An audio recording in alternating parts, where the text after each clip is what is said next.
Hello, good morning. Welcome to Reddit Roast number 58. Mal, great to see you again. Today I'm two coffees and one cup of tea deep. So I'm running on pure caffeine and hopefully that enthusiasm is going to shine through. Mal, who have we got today?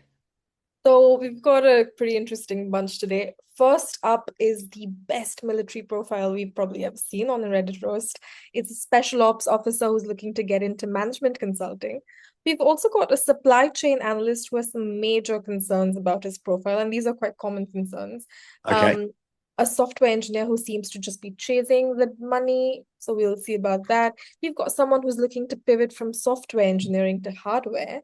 We've got a candidate whose extracurricular is marathon running. So we'll see if that's actually useful in an MBA application. And we've got a little bonus dilemma from someone who has a job offer from the UK, but they work in tech and they're not sure about the UK tech scene post MBA. Should we get into our profile one then, Sam? Yeah, let's do it. All right, profile one, 26 male, GMAT 745 with a 90 verbal 88 quant, undergrad service academy, GPA 3.85 with an econ major, work experience 5 years in the military in the special ops, one deployment, one rotation. EC, Zopi says, pretty weak, ran courses to prep people in unit for military schools, gave classes to supporting units during training events. Post MBA goals, short term consulting, long term, break into PE to work distressed securities. I see a little bit of a narrative there as well. Job in my family got saved by a PE buyout, and I want to be a part of saving more good jobs for others. Reach schools, HBS and Wharton. Target is Sloan, Tuck, Yale, Darden, and other schools include Duke and Vanderbilt. What do you think? Yeah, okay. This is, as we were saying before, the probably one of the strongest military applicant profiles we've ever seen, or I certainly ever roasted. Very, Mm. very strong, particularly that GMAT score, Yeah, 745. yeah. Wow. So, academically, yeah, look, 745 is absolutely astonishing. I don't remember seeing a score on the Focus Edition higher than that from a military candidate ever. So that is really, really phenomenal. 3.85 GPA is also really nice from Service Academy there. That's excellent. So a really strong start. Now, professional. So typically speaking, in MBA applications, military applicants make up 4, 5, because kind of 10% of the cohort typically. So that is the group that you're going up against. They will Mm. always have that group. That will always be a group of the cohort. So you're really just up against them. They're not comparing you to like the bankers or whatever. That's not your peer group. So compared to the military group, special ops, nice. Economics, nice. Econ major there, nice. And the deployment slash rotations, nice as well. So, from a professional experience in sort of the military world, that is very, very strong. I would point out at this point that our colleague Zach went from US military, HBS, McKinsey, which is exactly what this candidate is hoping to do. So if you're watching OP, might be worth having a conversation with Zach about potentially helping you with his application because this is exactly what he did. Demographic overrepresented, I believe. Just well, actually, we don't know necessarily the demographic here, do we? Mm. 26-year-old male, fine. It's fairly overrepresented, I suspect. Not a big deal though. Hope you've mentioned it in the Is that comments. where it's come from? Yes. Is it like yeah. Okay. So yeah, white US citizen. So fairly Mm. ORM, but nothing, yeah, nothing major. So extracurriculars. Not the strength of this profile, to be fair. Ran courses to prep people in unit for military schools, gave classes. It's kind of doing your day job, right? Mm. It's sort of an extension of OP's main professional work, which isn't a bad thing, but there's not that much to speak of in terms of extracurriculars. Now, for context, the reason one of the reasons extracurriculars are so important is because they make a good leadership story. Often, people who don't have leadership experience from their work can use extracurriculars to give a good leadership story. It looks to me like OP probably has good leadership experience from work. So there's less importance on the extracurriculars. So I think we're okay there. In terms of goals, this is a highlight for me for this profile. A lot of people looking to work in consulting in the short term. We know that, and it's not always a good thing because they're a competitive bunch.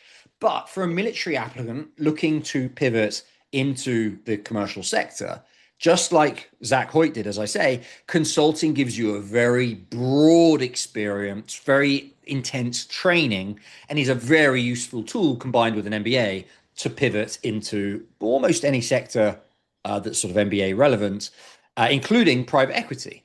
So I like that as a kind of stepping stone. I like the sequence of goals there. The other thing I really like is that very rarely have people got a personal story of private equity doing good in their lives. OP does. And so that motivation story for breaking into PE is stronger, is likely to be stronger than most of the ones I have seen in the past. So I really like the goals. There is, I think in the comments, I saw this thing around like an assumption that you need management consulting to be able to break into PE. I think what's happened is somebody mentioned in the comments, like you could go into PE directly because a lot of PE firms are looking for military candidates. I push back on that a bit.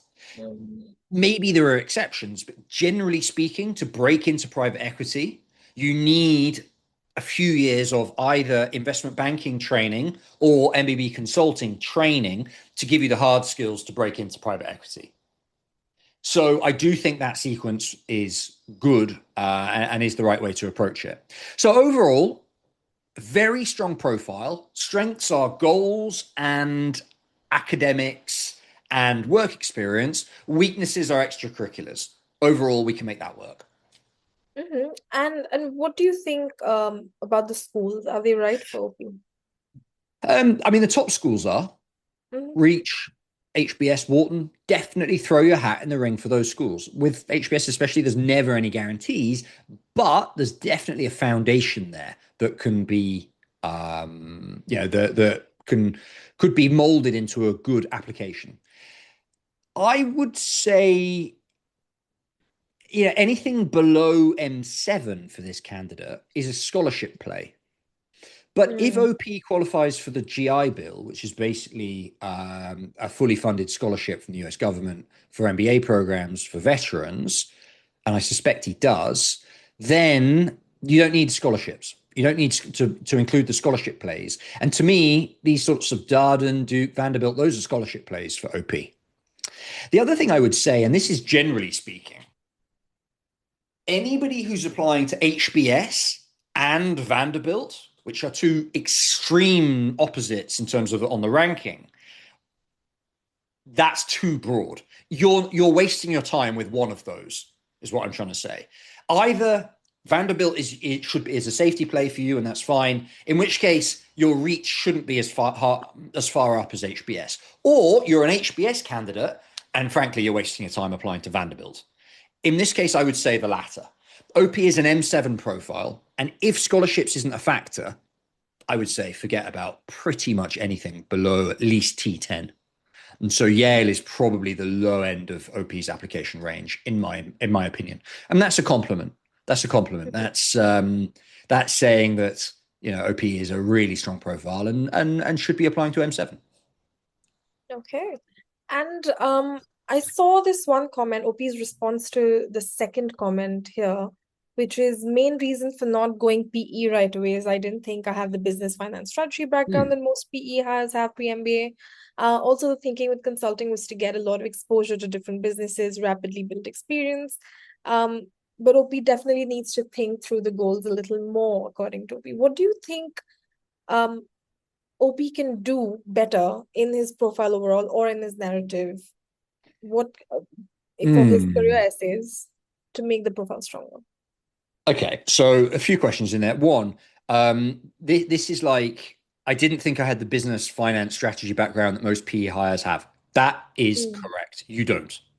So this premise of doing consulting before PE absolutely makes sense and is the common or one of the common routes to getting into private equity longer term. So absolutely agree with that. Don't let, there's a bit of people here, there's people here slightly casually saying, oh, you can go straight into PE. I wouldn't recommend it. Even if you do manage to break into PE with some sort of nepotistic route, you're not going to have a great time there because you haven't had the hardcore training that you need. Better off doing a few years of MBB consulting first. Seriously, I really think that. Now, to make that route a reality, the best thing you can do is start connecting with people who've gone military, MBA, consulting, ideally private equity afterwards, but certainly the MBA consulting step. There are plenty out there because it is, as I say, a very common route to break into civilian life or whatever you want to call it. And so there are plenty out there, and they're generally very willing to help other vets. So that's a first piece of advice: is start making those connections. The schools are going to ask as well, so what have you started doing to break into consulting? In like an interview setting, very common question. And you need to be able to say, well, I've connected to so-and-so who went from HBS to McKinsey, for example, and I've spoken to them about how they made the transition and they've recommended this and this. Those are the conversations you need to be having to be a credible military to consulting candidate. The other thing I would say is, once you've had those conversations, you can name drop those people explicitly in your essays, in your interview, as I say, to really show and ram home this idea that you have been connecting and taking seriously this transition. That's one thing they're going to be looking for. And so name dropping, literally saying, like in the essays, I spoke to Joe Bloggs about how he transitioned from the US military into consulting via a Wharton MBA. And he said I should focus on the consulting club where I should, practice casing via the workshops and connect with as many consultants as I can, for example. But you can name drop. And obviously that can only happen if you've had the conversation. So really important to get those conversations started, especially as we're now June and you've only got a few months until the deadlines. Those conversations will take time. Get cracking. And that's the main thing. I mean, everything else in this profile, from academics, maybe on the extracurricular side, you could start if there's an opportunity to get involved in something that is kind of consulting related, that would also strengthen the profile.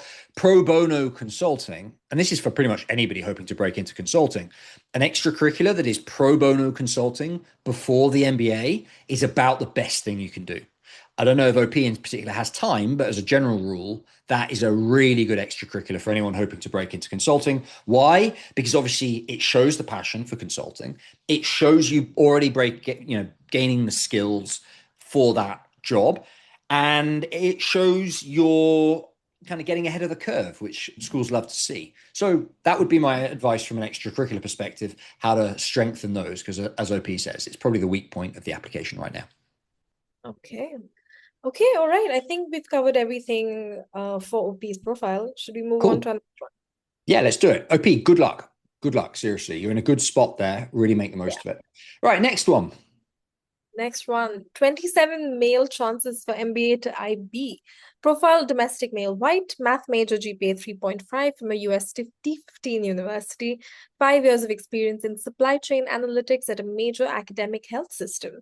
Work with a lot of VP level officials. Took GMAT after undergrad, got 750, but the score is expired. Main concerns: ops back office spinner work experience, no managerial experience. There are also resume gaps in the OP's early career, have been in current role for 4.5 years. There's also a lack of extracurriculars.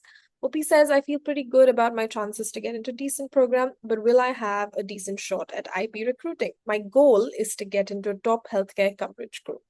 What do you think, sir? Yeah, let's look.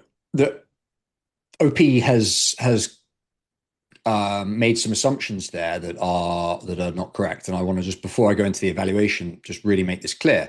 If you're not going to be able to break into your post-MBA goals, you're not going to be able to break into an MBA either, right? The goal of the application for the MBA says, these are my post-MBA goals. And if the school doesn't think you're going to break into your post-MBA goals, they're not going to give you the admit. So your goals post-MBA, the realism of your goals post-MBA and the realism of getting into MBA go hand in hand.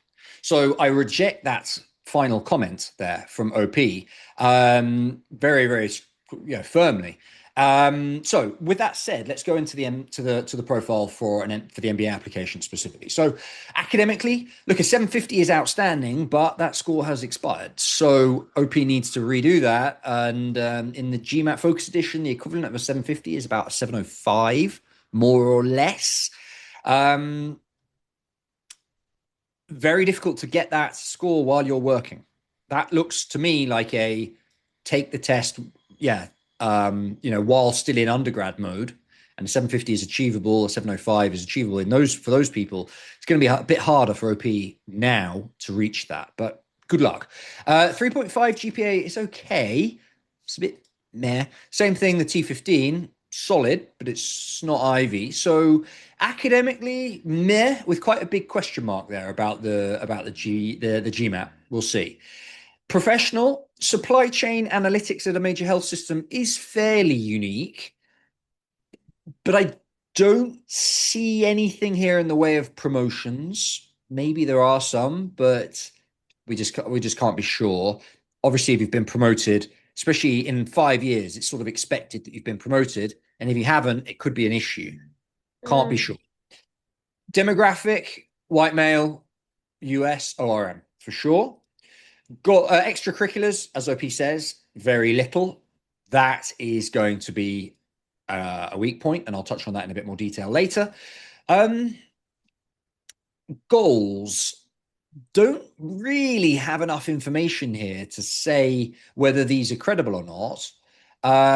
But the goal of IB recruiting within the top healthcare coverage group, I really am not sure about. I'm not entirely convinced OP has the skills for this, given that what you're doing is supply chain analytics, so nothing finance about the role. At a major academic health system, I'm just not sure that you've got the finance chops to break into IB recruiting. Maybe with a Wharton, Columbia MBA, it could be done, but it's not obvious at all. So I'm wary on those goals. I really am. I think there's probably some better goals there that OP could target as far as getting the admit to the MBA anyway. So overall, meh, not ideal. Lots of unknowns. We don't know the final GMAT, not obvious goals, no extracurriculars. Not much to get excited about right now. And OP has listed out some very specific concerns. Do you want to go through each of them one by one? Yeah, let's do it. I get the sense that OP's concerns like, is this going to be an issue or is this not going to be an issue for the MBA application? So I suggest, let's go through them from the top then. So the first one is back office spin of work experience, no management experience. I think what OP's getting at here is, do I have the experience to break into investment banking? And the short answer is no. Short answer is no. So to break that into two parts, no management experience, that's not a problem. You don't need to have direct management experience to break into a top MBA. We know that from hundreds and hundreds of applicants who've got into MBAs without direct management experience. What they often do is compensate for the lack of management experience at work using extracurricular leadership. That's like the classic route. OP Hat says no management experience. That's not the issue. So that's part one. Part two, spinning back office, making work experience relevant for the goals. That is going to be an issue. Put bluntly, speaking as a former investment banker, when you go into investment banking, the core skill set required is the ability to understand a financial statement, translate a financial statement into a working model, and then use the model to build a financial valuation. All of the stuff around industry understanding, like, I worked in a health system, and therefore, like, I'm the right person to break into the healthcare coverage group. All of that stuff is nice to have and it can be learned on the role. But it's the core expectation going into it is that you are absolutely financially literate and you can handle all the models and financial statements. And OP as a supply chain in supply chain analytics cannot at the moment. And the MBA can teach that a bit, but not to the extent that the investment banks are looking for. So that is going to be an issue, that piece. And the thing about ops/back office, I think the way to think about this is within an investment bank, you have front office investment banking. And that's what OP talks about with the healthcare coverage group. What that means is you're going to a healthcare company as a banker and you're saying, hey, let us handle your next equity issuance. Let us handle your next bond issuance. That's what IB healthcare coverage means. And that is a front office role. And that is different from a mid office or operations role within an investment bank. The mid office role where you're doing the operations, just for example, trade settlement, right? Within an investment bank, the traders make a trade and there's a team behind the scenes making sure that that trade settles. I want to buy $500,000 of XYZ stock. They click buy, but for that trade to take place, there's a whole load of people in the background making that happen. And that's what's called operations in an investment bank or middle office in an investment bank. And that kind of role OP could break into because of the supply chain analytics piece. There's enough parallel there in terms of like familiarity with CRM systems, attention to detail, those kinds of traits. OP could break into a middle office role in an investment bank. But I don't think that's what OP wants. That's not what most people want. And that's certainly not what most people do an MBA to get. So, yeah, not sure there. Basically, that lack of work experience will be an issue for a healthcare coverage group role at an investment bank. So that's the first bullet point kind of split into. The next one, resume gaps in the early career. These are not going to be an issue. I don't know how big the gaps are, and I don't know why they are, but generally speaking, lots of MBA applicants have gaps and can still get onto MBA programs. A gap is not a deal breaker for a top MBA application. The way this works is most schools in the application portal have an essay where they say, please explain any gaps of 2, sometimes 3 months in your resume. And that is where you will explain this gap or these gaps. You will say something like, I was made redundant from my role along with the rest of my team. I took the opportunity to study CFA level 1, for example, reflect on my career goals. And then with my next job, I made sure to focus on, supply chain analytics, which I realized I really liked. And so you put a positive spin on the gap. That happens a lot. No problem there. Schools expect it, especially since COVID, gaps aren't seen particularly negatively. So that's not going to be a problem. The 4.5 years, it's neither here nor there, really. That's about average for an MBA applicant. So no problem, nothing, no issue there. Now, third, the lack of extracurriculars. Again, this will be an issue. This is an issue. Why? Schools want to see that you've been involved in your community. They're going to bring together like 800 people. For Wharton, it's over 800 people from around the world who've never met, and they're going to have to form a community. And so they need people who've shown in the past that they are good at forming a community through their extracurriculars.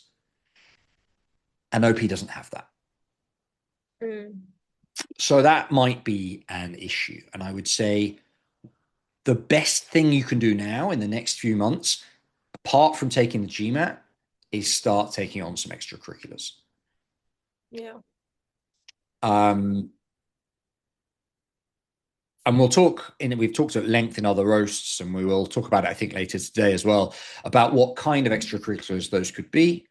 But basically, something that is community focused is what the schools are looking for. And since you don't have managerial experience, the dream would be something community focused where you're managing people. That would be really nice. And that's two birds with one stone for OP. So I think that addresses the questions specifically. Um, yeah, overall, still quite a bit of work to do regarding goals, regarding GMAT. Can be done, the foundation's there, but more work than I get the sense OP realizes. All right. Okay, I think that's all for OP. Should we move on to profile 3?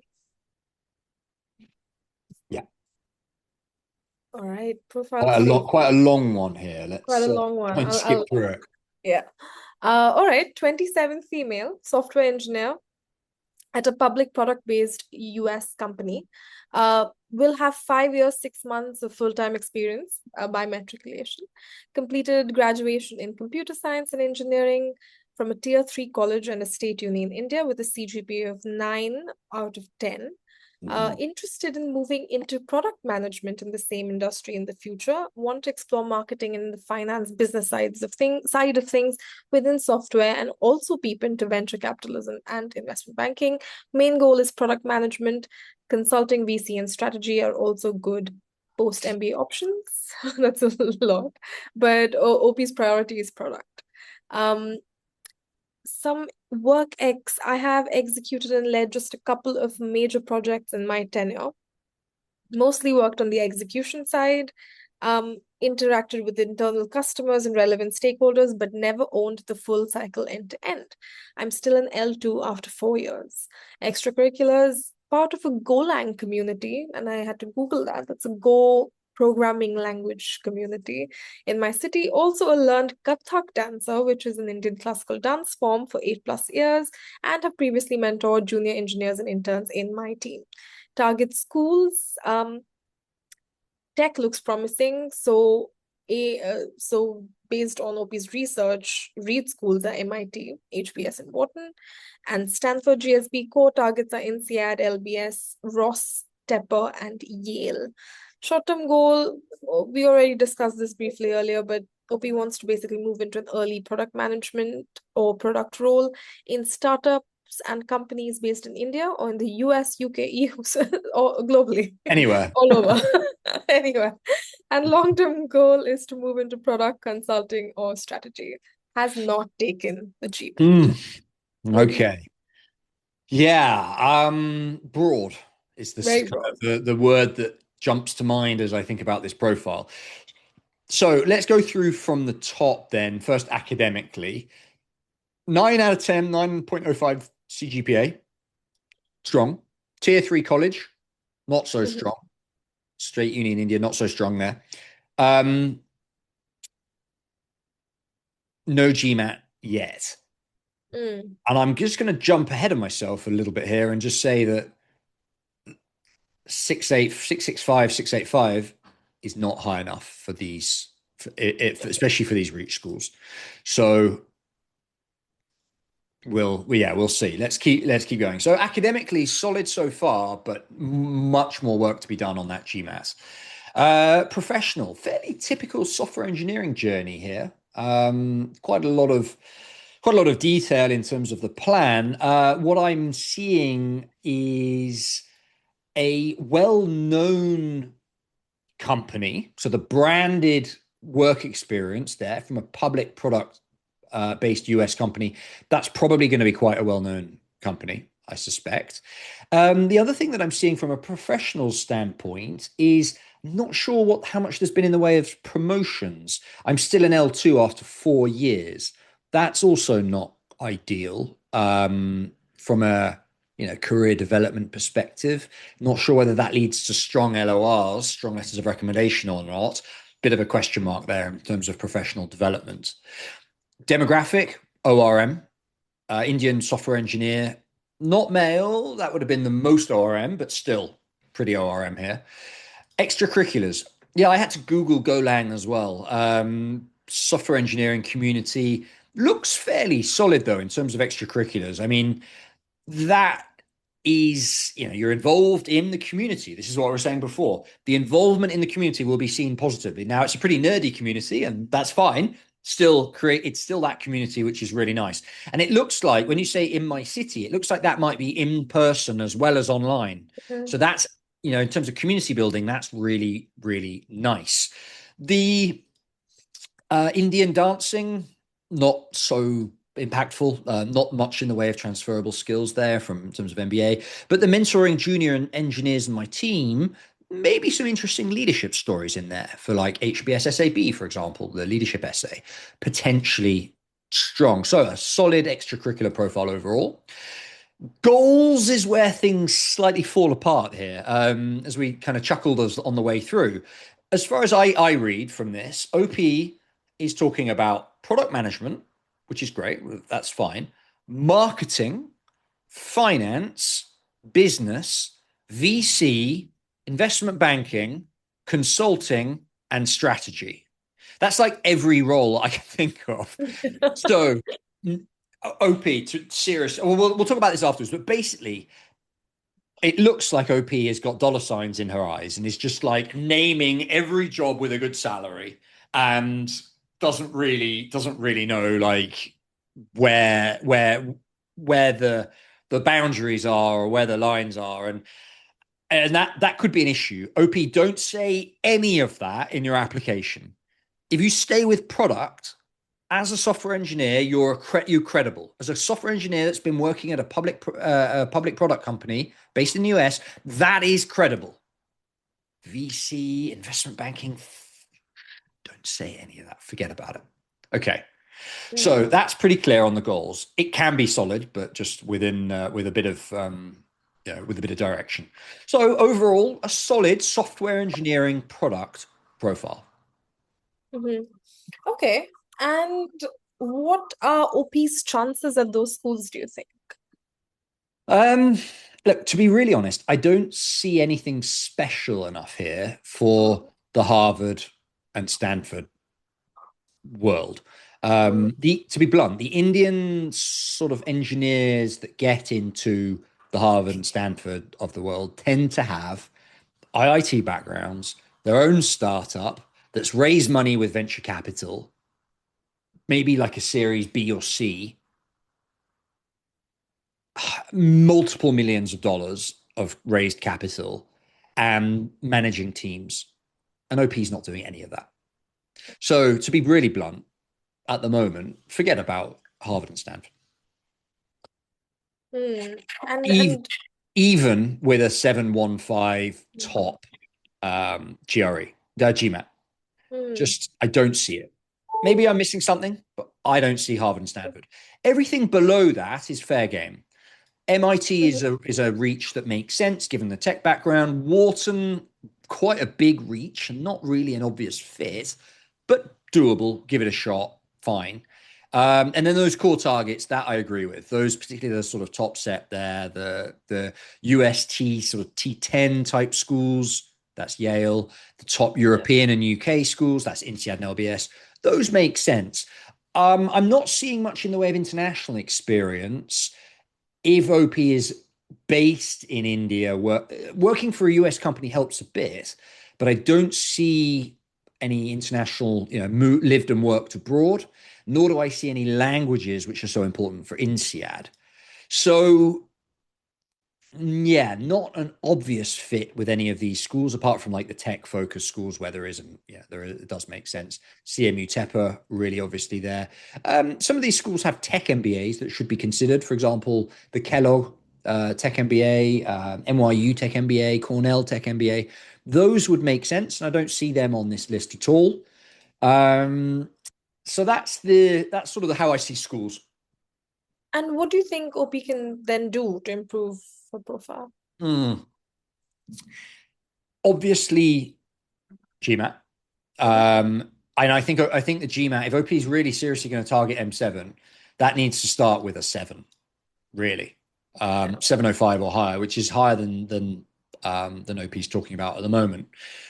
That's the first thing, pretty obvious. Second thing is I would love to see a leadership role in this Golang community. Being a part of the community is one thing, but being a leader in that community is another, right? Being the moderator of a forum, organizing an in-person event, giving yourself some really cool stories to tell in the application. That would be a strength. As I say, OP's ECs, extracurriculars, are a strong point in this profile. Maximize those. That's one. Two, adapt the geographic goals to the schools in question. When you are applying to a, let's say, European school, INSEAD, for example, product roles in France should be the goal. That's going to take some research. When you're applying to the US schools, let's say Yale, product role on the East Coast is what the goal should be. Australia, same thing. Product role in Sydney at a company with a team of developers there makes sense. So that research is going to be a time-consuming process, and that it will differentiate this profile if done well. That's the next thing. Next, goals. And just to reiterate this, short-term goal, focus on product management. As a software engineer to product manager is a very commonly pursued post-MBA role, and it makes sense to make that role position, that shift with an MBA. You can make the case that I have the software engineering skills to understand what my team of developers are doing, but I haven't yet got the formal management training, the collaboration skills, the communication skills, the Scrum Master qualifications, those kinds of things that an MBA can give you, enable the transition from software engineering to product management. And that is what OP should be focusing on for the short-term goals. The long-term goals, I like strategy and entrepreneurship. Typically, those are typical software engineer to product manager to longer term goals, entrepreneurship. As a product manager, you learn to commercialize and build products. That's basically what you would do as an entrepreneur in this space. You'd need to have quite a good idea for what to do, right? What problem at least you're going to tackle. But entrepreneurship makes sense for this profile as a long-term goal. Otherwise, strategy is the other one that was mentioned here. That also makes sense longer term. Moving from a software engineer who's building products to a product manager who's commercializing products to a strategy person, corporate strategy, for example, who's thinking really big picture about the company strategy. Yeah. That all makes sense. That's a logical series. Throwing VC and IB into the mix is just going to confuse things. Cut them out. I'm not saying don't recruit there maybe later on. You can do what you want once you're on the MBA. I'm just saying for the narrative, it doesn't make sense. All right. I think we've thoroughly roasted OP's profile. Good stuff. Should we move on to our next one? Yeah, let's do it.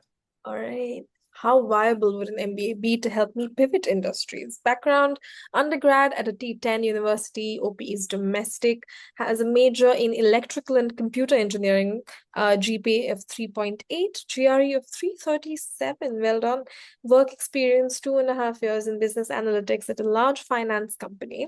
OP says that OP got a little burnt out from engineering and just took the job that paid the most as a business analyst, where OP has just been doing data analytics alongside making recommendations and decisioning. OP has been thinking about pivoting back into tech into a more hardware-focused company, but would still like to be in a more business-sided role. The question I'm asking is whether anyone thinks I have a strong chance of making this transition with an MBA or even without one. What do you think of this one, Sam? Yeah. Before we answer that question, let's just take a view of the overall profile itself. Academics are very strong. 3.8 GPA, solid. From a T10, solid. And a 337 is a very, very high GRE score. As someone working in business analytics, the quant is probably quite strong.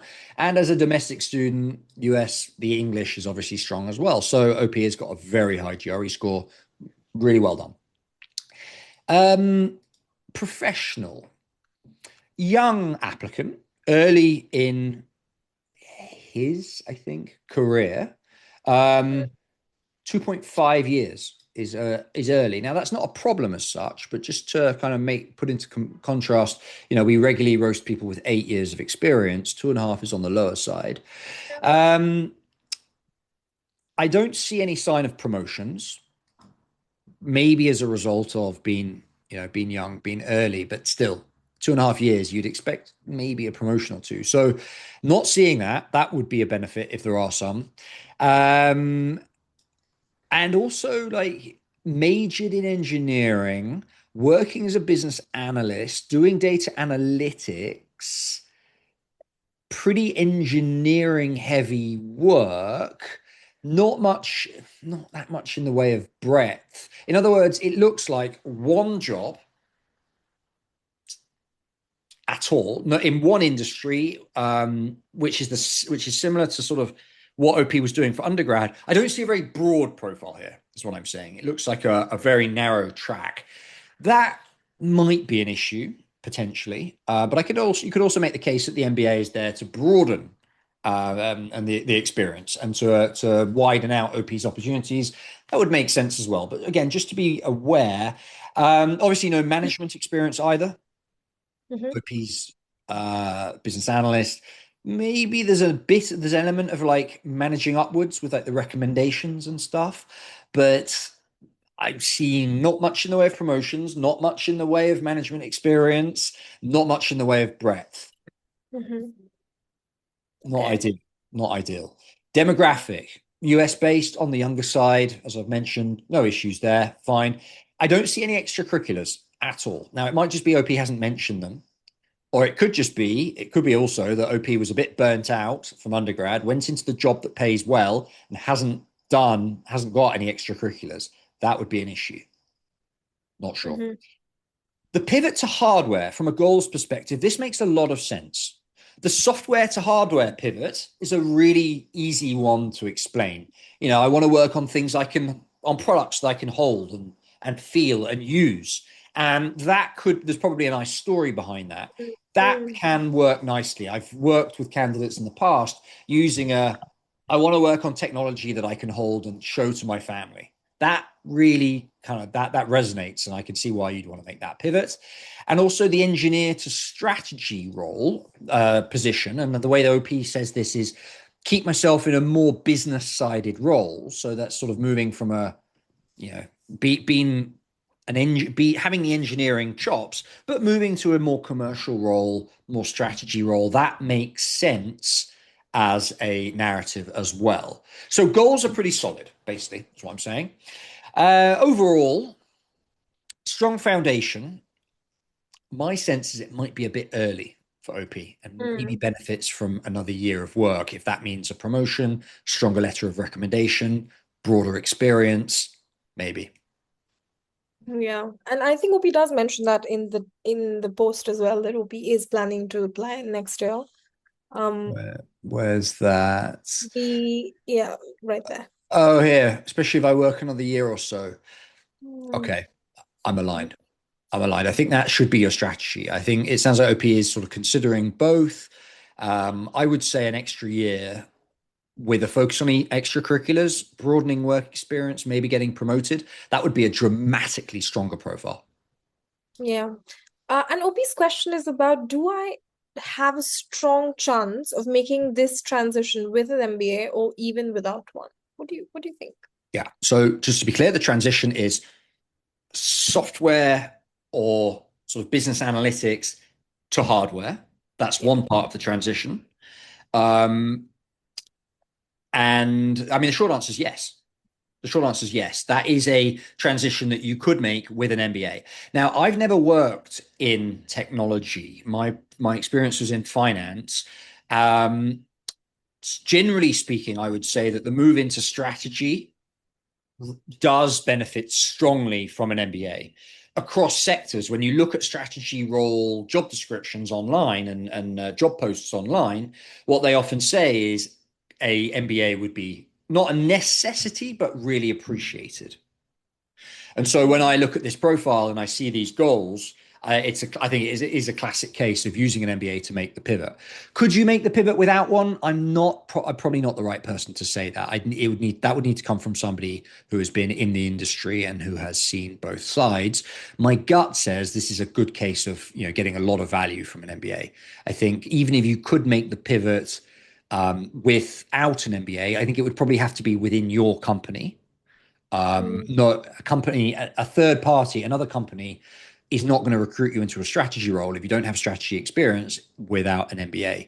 So you'd be limited in making the pivot.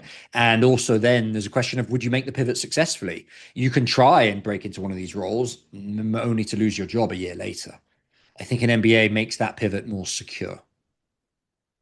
Mm-hmm. Okay. And I saw another question in the comments down below, and that was about say if OP doesn't have any plans on going into MBB or IB, would you say that someone in their shoes would be better off going to T15 or T20 with a scholarship than M7, or even going to a reputable part-time MBA? Yeah, it's a very good question and a mature question as well, because we often see a lot of people just chasing rankings. This is an acknowledgement that a coming out with no debt could help the pivot, and I would strongly agree that that is the case. I think that, and this applies not just to OP, but generally, the bigger your pivots, the bigger your professional pivots, the more financial leeway you need to give yourself. And that means a lower ranked MBA with a scholarship will give you a lot more leeway to make the pivot you need. And it's not like OP is aiming for a really, really hyper competitive MBB, bulge bracket investment banking type role where the brand of the business school will really, really help. OP is really aiming for a role that's, strategy at a hardware tech company. That is definitely something that can be achieved with a slightly lower ranked MBA. T50, T10, T15 can pave the way for that. And I would argue that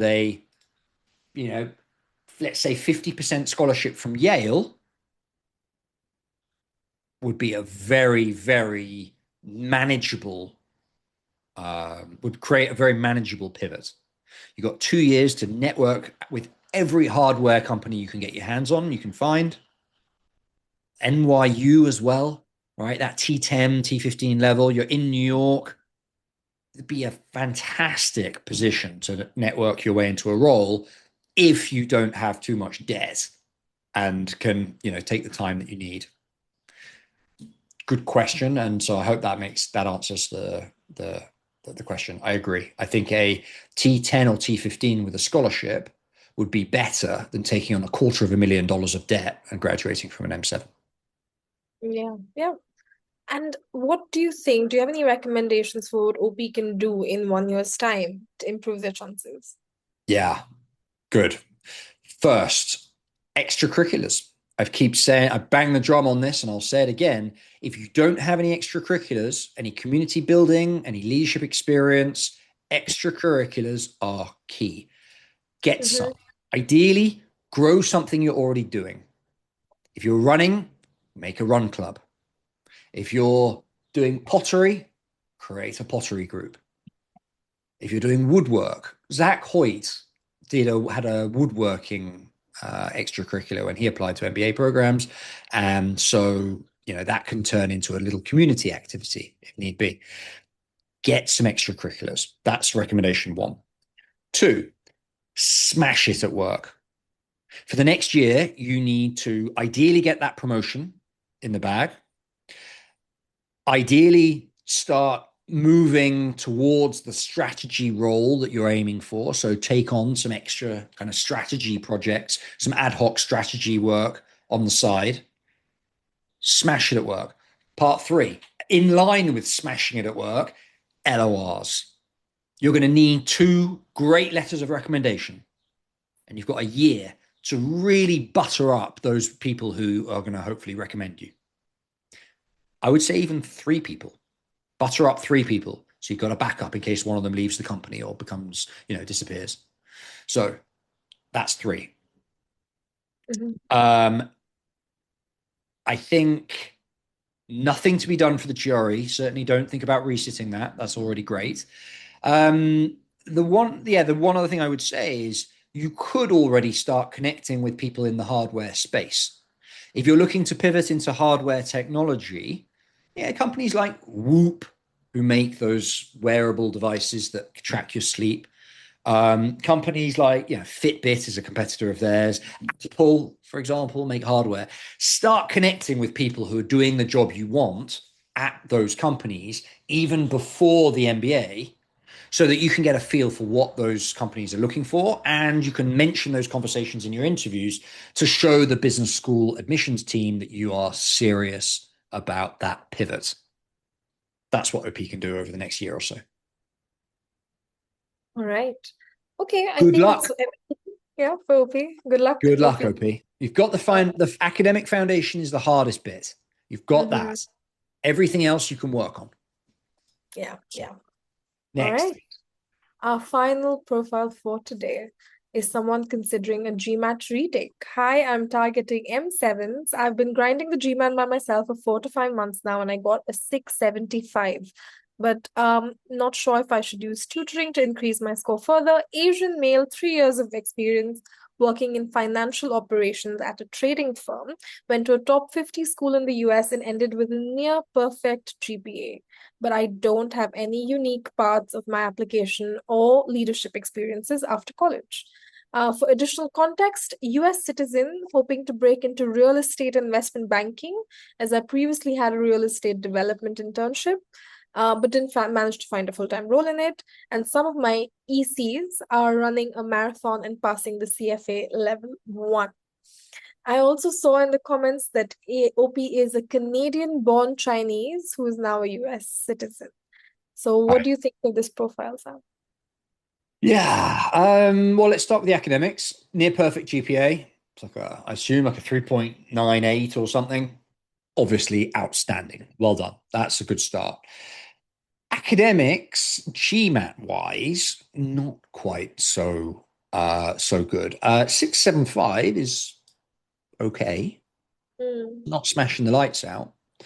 Um, CFA level one helps, fine, but it's not full qualification, which is the three levels. So okay. How do I Yeah, GMAT needs to be higher, basically, and then ideally doing another level of the CFA would also be positive from an academic perspective. Okay, on the way, basically, on the way. Professional, not much detail here. Operations at a trading firm. For those who watched the earlier roast today, I was talking about the trade settlement, the team behind when a trader clicks trade and buys something, and all the people that help that trade settle. That is what OP is talking about. That's what OP is doing. Financial operations at a trading firm. So, decent work experience. I don't know that much about, I don't know anything in the way of promotions here either. Um, Fine. Well, let's keep going. Fairly ORM as well from a demographic perspective. I think you said Chinese, Canadian, American. Mhm. Yeah, pretty ORM and male. So pretty ORM there. Um, Extracurriculars. Some of my ECs are marathon running. I have mixed feelings about marathon running as an extracurricular. On the one hand, it shows dedication, it shows resilience, it shows it does show some strength of character. On the other hand, it's a very solo activity, doesn't bring much in the way of team building or anything along those lines. And therefore, what does it bring to the business school cohort? It's not the it's not great from a narrative perspective anyway. It doesn't enable that much in the way of essays. There's no leadership from that. So kind of meh on the extracurriculars. Goals. I think to narrow this down, right? Real estate investment banking. I think banks would call this project finance. So within investment banks, there is a team or in a department focused on financing large projects, whether that's infrastructure or real estate development.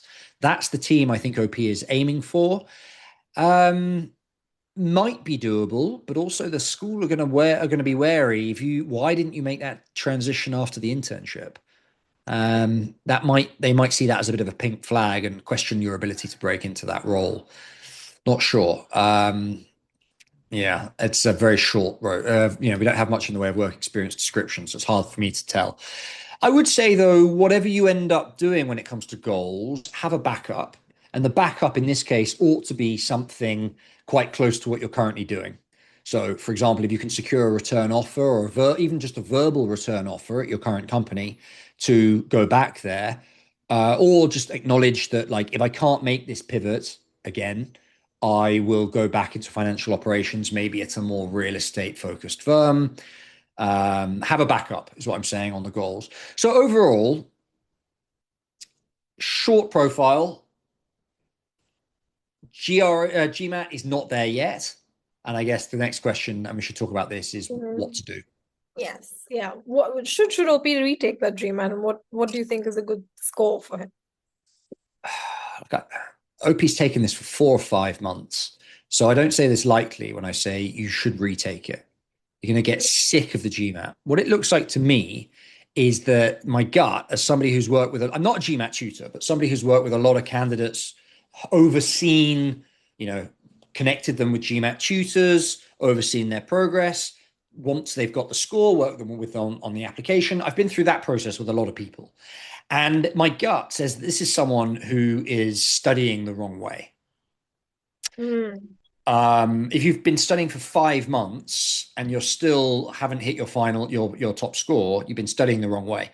One of our colleagues, Mario, I interviewed him a while ago. He talks about this idea of the illusion of learning. Reading something, particularly in the quant side of GMAT studies, reading something, thinking you understand it, moving on to the next subject. And when then that question comes up in the test, you jam because you thought you understood it, but you've not actually put in the reps. And it's a question of studying style. And it looks like to me, OP's studying style is not there yet. It looks like, especially on the quant side, OP should be crushing it. And I don't think he is. So it seems to me like there is OP's study style is not quite right. I would say this is a classic case of get a tutor. If you've tried to study the GMAT 5 months, haven't got your score that you want yet, you're doing something wrong. Probably it's a case of something very obvious or very, that the tutors have seen before, and a tutor will cut through the crap and get you on track to where you need to be. And hopefully with another month, 2 months max, you can get that score into the 700s, and that's where you need to be, 705 plus. Okay. To be competitive with the other investment banking applicants. I mean. All right. And OP says that he has no unique leadership experiences. So what do you think OP can do to improve that part or other parts even of his application? Yeah, there's a couple of different things here. First, from a professional perspective, this is just strengthening the application generally, not related to leadership. Just first, how to strengthen the profile. CFA level 2 would help about showing that you're serious about the investment banking pivot. That's one. If you can't, because timing doesn't work out, if you can't take the CFA level 2 in time, another qualification like the FMVA certification, Google it. It's like a formal certification you can get relatively quickly that shows that you've learned how to build financial models, etc. That can help. So that's one thing OP can do to improve his profile. Now, zeroing in on this leadership experience specifically, this is really going to come down to extracurriculars, because within financial operations as a trading firm, unless you can take on a few interns to study or something like that, you're unlikely to get management experience very quickly. So it's going to be extracurricular focused. I think better, like, yeah, you could start some new extracurricular from scratch, but it's only, if the schools see you've only been doing it for a few months, they're probably going to see through it. A better idea would be to take something you're already doing and strengthen it, turn it into a leadership responsibility. And the key one, the obvious one here, is this marathon running here.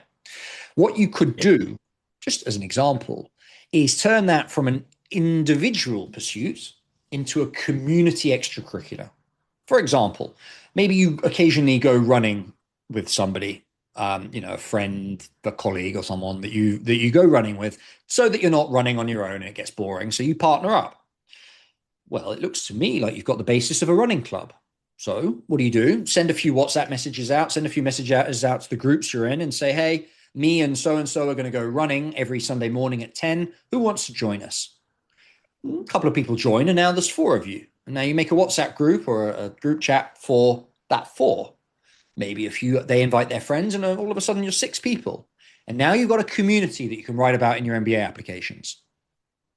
That is the sort of thing OP should be doing, to turn a loner activity into a community activity, which is what the business schools will want to see in your application essays. So that's how you can get leadership experience and extracurricular experience or community building experience in one go. That's what I'd suggest. All right. Okay. That's everything for OP. Are we ready for our bonus dilemma? Let's go. All right. Bonus. It's very short and sweet. Considering withdrawing from the MBA 2026 intake, I'm committed to a global top 10 MBA with a full scholarship, but I'm considering pulling out because I have a tech job that I love. And who knows what the job market will be like in 2 years. It's in the UK and they're so far behind with AI. Plus, they have an abysmal job market. I'm from the US and I'm doubting the feasibility of landing an adequate role there post-graduation. Anyone else second guessing their decision? What do you think, Sam? Very interesting question. The first thing I'll say on this is a lot of people underappreciate the opportunity to defer their offer. OP, if you're not sure, the ideal situation here, I think, would be to tell the school, look, I'm crushing it at work. I'm up for a promotion, maybe. I'm on this really interesting new project. If you defer my application by a year, my offer by a year, I'll be able to join with way more experience and I'll be way more valuable to the cohort. And they might say yes. 50% chance of deferral saying yes is my estimate, just generally from experience. So that's the first thing. If you're not sure, the best of both worlds, keep your cool job, keep working your cool job, and secure and do an MBA, would be to defer by a year. Maybe in that year, your company changes, or your manager changes, or your job maybe changes, and you don't love it as much. And then you go do the MBA. Perfect. So that first thing to explore is a deferral. One. And often, most likely cases is the schools say, yes, we'll defer your offer, your admit, but we won't defer your scholarships, and you'll have to wait and see whether we can, whether next year we still have the money for you. That's often the case. And that's if that happens, that's a decision that you have to make, but at least you have a bit more optionality.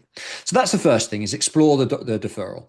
Now, if OP has already explored the deferral and it's not an option, and that's why OP is focusing on withdrawing, then my short answer is I would take the MBA offer because of this full ride scholarship.